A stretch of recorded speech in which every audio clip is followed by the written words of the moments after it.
flawed, you know. And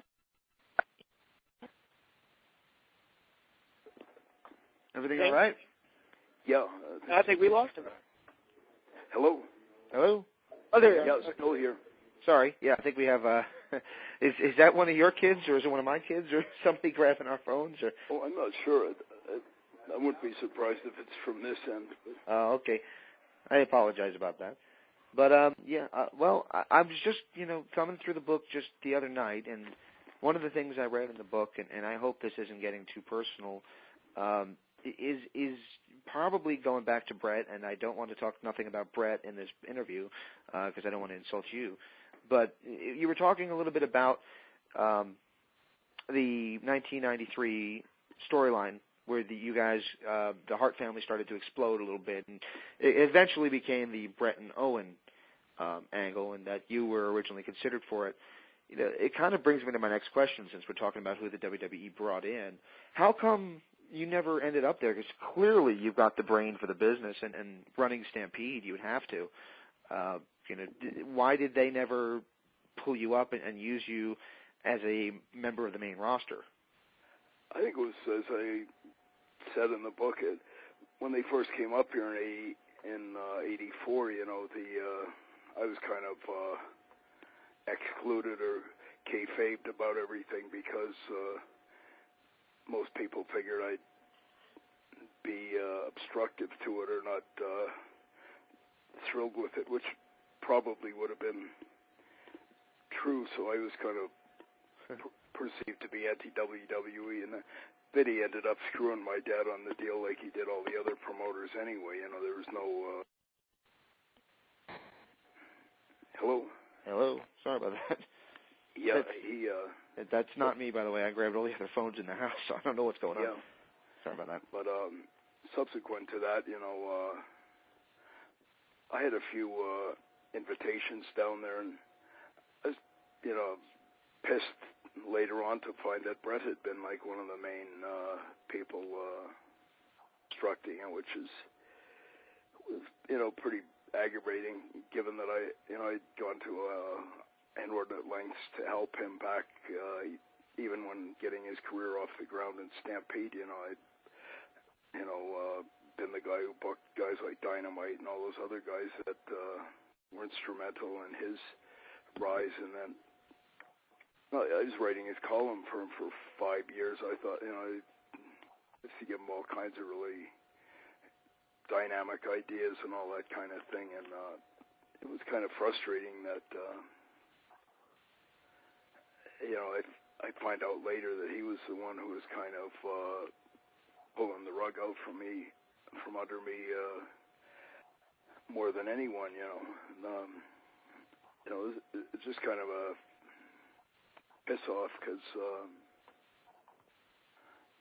I have no doubt, that I could have offered some really kick-ass ideas to Vince. We came up with some remarkable concepts in Stampede and had a really kind of progressive style. It was like 20 years ahead of its time, Absolutely. I'm sure. And you guys are the first ones that did a ladder match that I remember seeing on a mainstream level. Yeah, ladder matches and Brett matches, and just the style was kind of a hybrid of Japan and the States and Canada and Britain and a bit of Mexico, and we really blended it well, and we had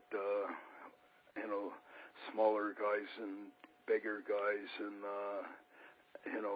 pretty progressive style, and we had a bit of a tongue-in-cheek approach that was pretty subtle, and it was it still pisses me off that we never really established any type of interaction with Vince, because certainly just the success of the guys that did come out of here and went to Stampede, or testimony to the what we had to offer. But as I said before, though, I think Vince right now is at a real crossroads. I think they really need to do something very proactive right now. As I keep saying, dragging in all the retreads from the past, and they don't seem to have that much, on the horizon as far as, new talent coming up, and even some of the new guys, I think they really need to sit down with some of them and teach them ring psychology. I see them doing some really good stuff, but there's little or no rhyme or reason to it, and it's mostly just high spots. And they seem to have this more is better mindset, which is not really the case. They have more belts and more swerve finishes and more high spots and more tits and ass and more pay-per-views and all of that. And if anything, they should be cutting back. Like, if you had a damn Super Bowl game every month, at some point I think it would start going the other way. Or I'm just hoping we'll have one this year. Yeah. Like, you had, I can't even fathom why the hell they have a world, heavyweight belt and a WWE belt. I don't know what the hell the difference. If you had NFL had... I couldn't tell you who's who. I know who the champions are, but I couldn't tell you which belt they hold. I don't even know who the hell the champions are, but back in the day, you used to know who the champion was, and you knew who the top challengers were, and, there was some lineage to it, Bruno and Morales and Backlund and Hogan, and all of a sudden they had more champions in, like, the last 6 months than they had in 25 years type thing. And yeah. I don't even know which belt is supposed to be the belt, whether it's the World or the WWE or the one that spins around, or the guys that have their own nameplate on each belt.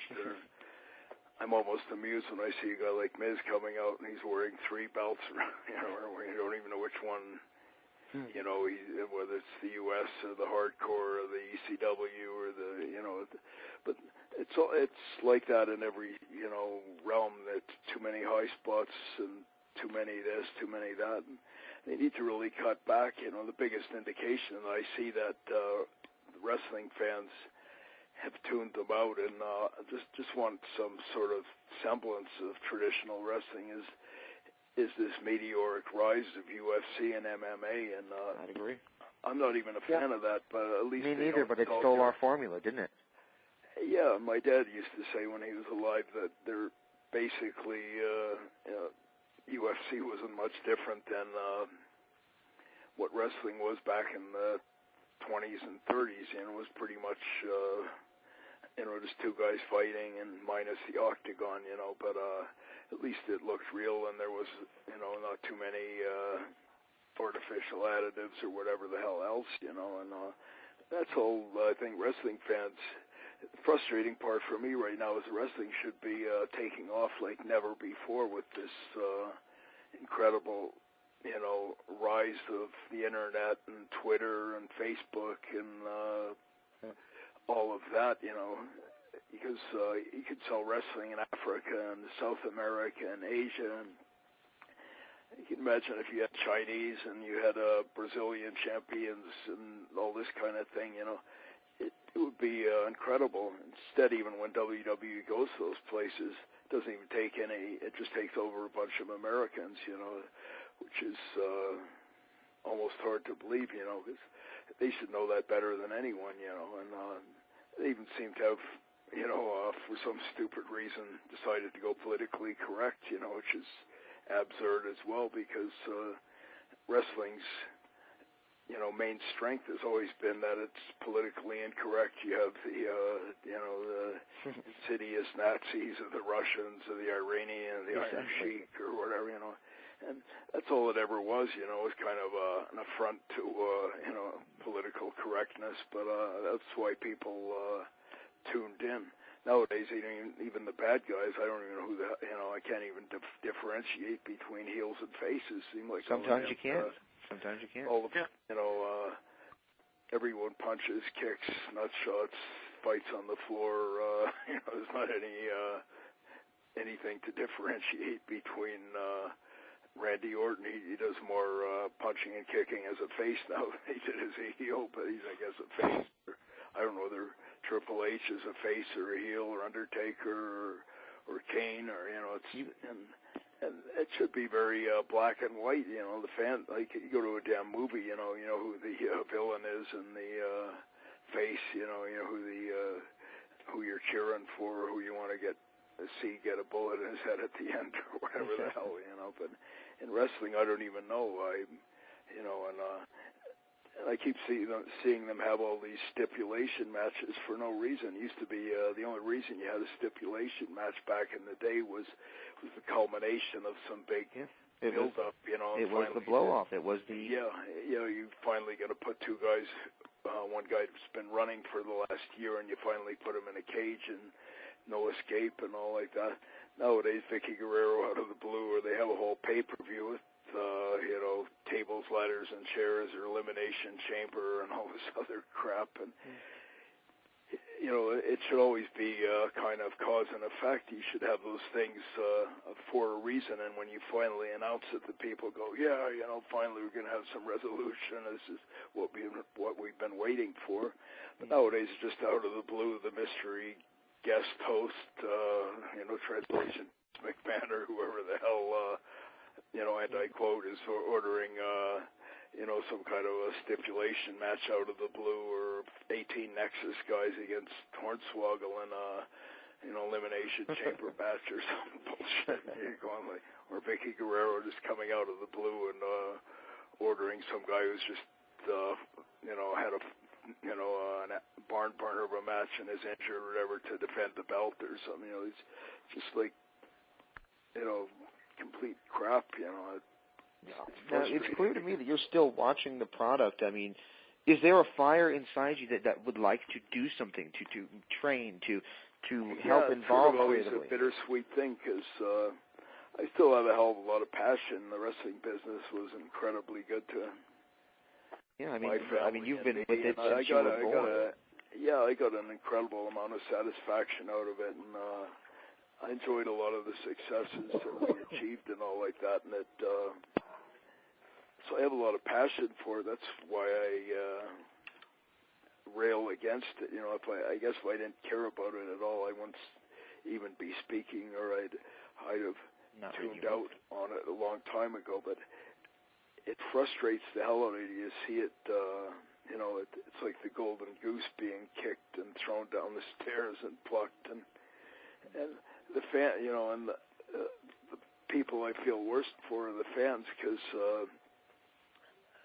they're the forgotten part of this whole thing. They've supported it through thick and thin, and it used to be all over North America. There was 30 territories, and you get your weekly fixes of wrestling, and you come back, and that's where they sowed the seeds at the grassroots, and that's where all the workers came from, and that's where the fan base came from, and all like that. Now they come to Calgary maybe once a year, or they go to wherever, Arizona or whatever, once or twice. But you couldn't sustain basketball or baseball or whatever with one game a year, and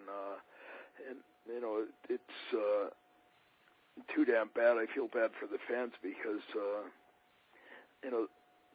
they've been really kind of deprived and treated like crap, frankly, and not just by the demise of the territories, but the ongoing kind of crap that they're being subjected to. That's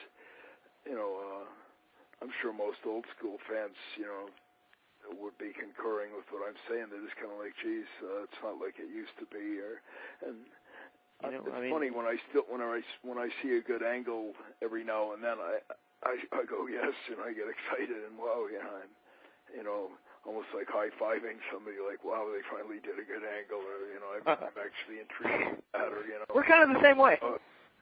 Yeah, and it's too damn disappointing, and I see fewer and fewer guys that seem to be capable, as like a few Randy Ortons, and I see some guys with a lot of potential, like Brian Danielson or whatever, whatever. I don't know why they change these guys' names all the time, but it's ownership. Probably what they hate most about you guys is that you guys are Hart.